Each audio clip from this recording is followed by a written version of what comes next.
the Lord Jesus sent the disciples. They went, including Judas Iscariot was one of them, the 12 apostles. He sent them. After a little while, they were with him. They watched him doing wonders and preaching and all that. They started learning. So the Lord now is sending them on their own because he wants them to be equipped, because the Lord is going to go shortly. They need to handle it. They need to be real warriors. So he sent them to preach his word. They came back with overwhelming joy and happiness. Lord, in your name we preached. In your name we healed people. In your name we cast out demons out of people. And even Satan, we saw him falling from heaven. In your name we did wonders, Lord. What did the Lord say back to them? In all of these, do not rejoice and be glad, but be glad more so when your names are written in the book of life. Why? Because I can see Judas Iscariot is not going to make it into my kingdom, even though he cast out demons out of people, even though he healed people, even though he preached the gospel, but he will not make it, because unless your name is written in the book of life, you cannot enter the heaven of all heavens. You cannot.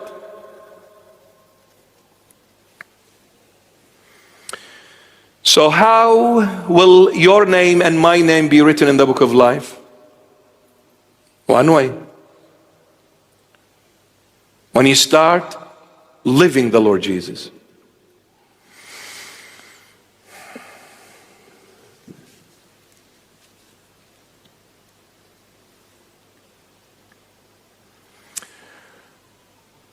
When will you live with a person?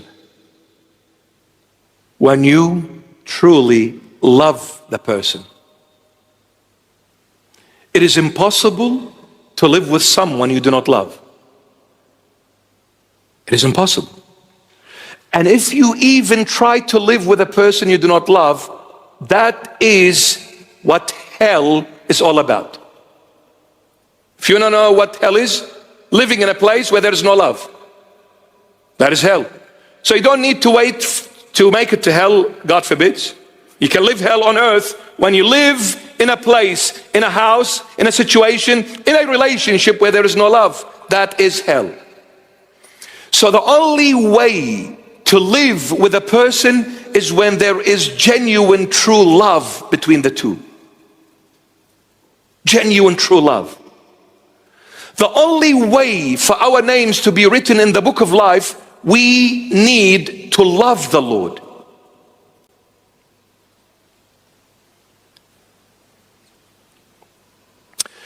You see, so many young, especially young people, they ask me this question. It's a very reoccurring question.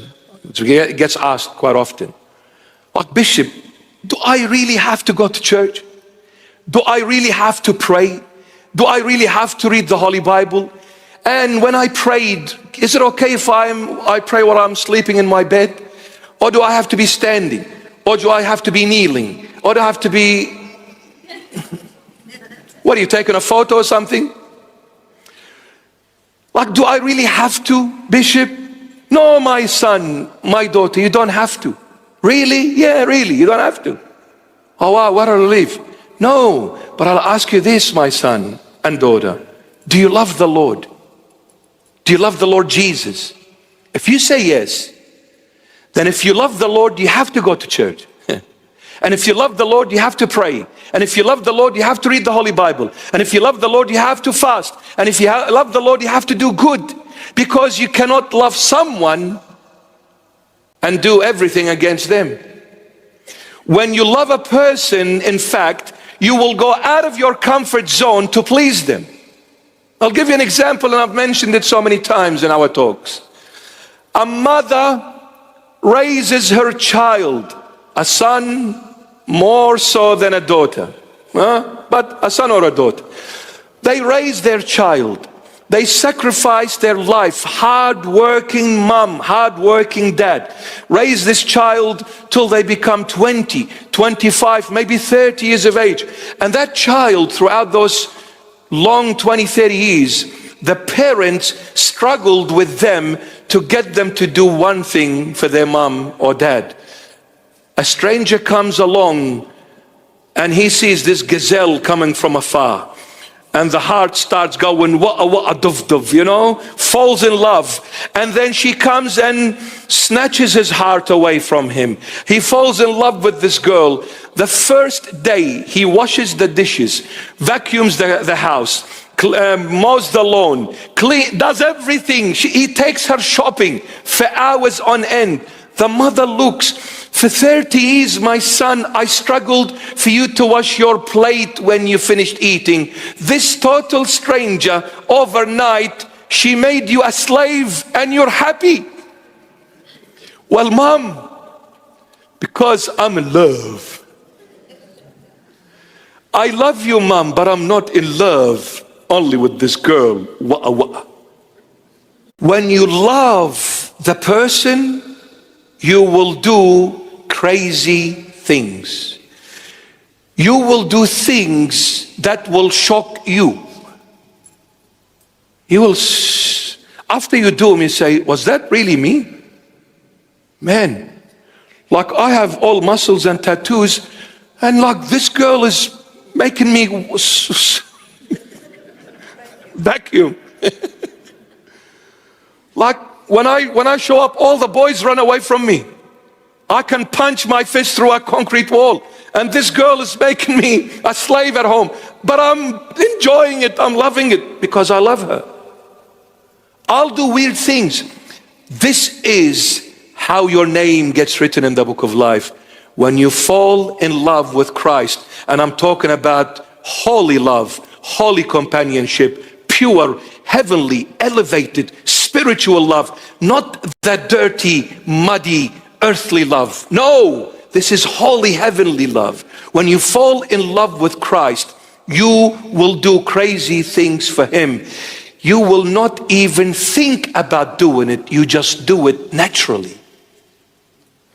You don't have that long shopping list and you tick it. Did I do it? Did I not? Did I do it? Did I not? No, you just do it naturally. This monk went into a monastery to start his monastic life. The first day ever, he says, I need to start right. So I'll find the oldest monk in that monastery, because he must be a wise person. I want to ask for his advice. What shall I do to begin my journey in the monastic life? He enters the monastery, he finds an old man with a white long beard and white hair. He runs to him, he says, Father, tell me, what shall I do to start my monastic life correctly? He says, my son, do you know such and such place? He says, yes, Father. That place happens to be a graveyard. He says, my son, I want you to go to that graveyard and stand on top of all of those who are in that graveyard and tell them every nice word you could ever think of. Say it to them and come back and tell me, what did they say to you? So he goes and he stands there.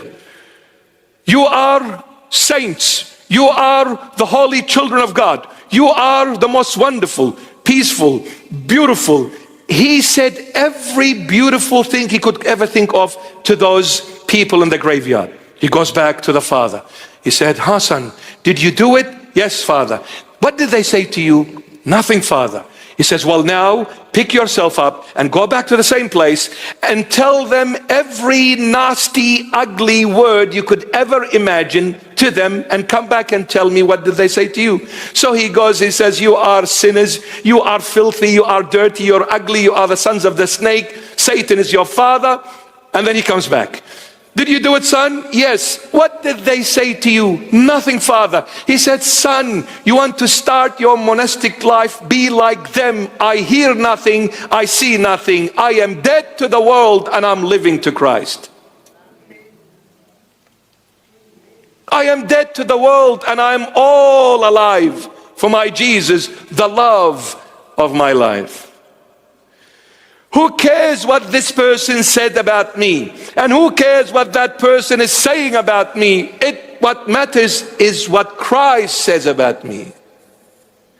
When Christ says, this is my son, let the whole world persecute me. They can't do nothing to me.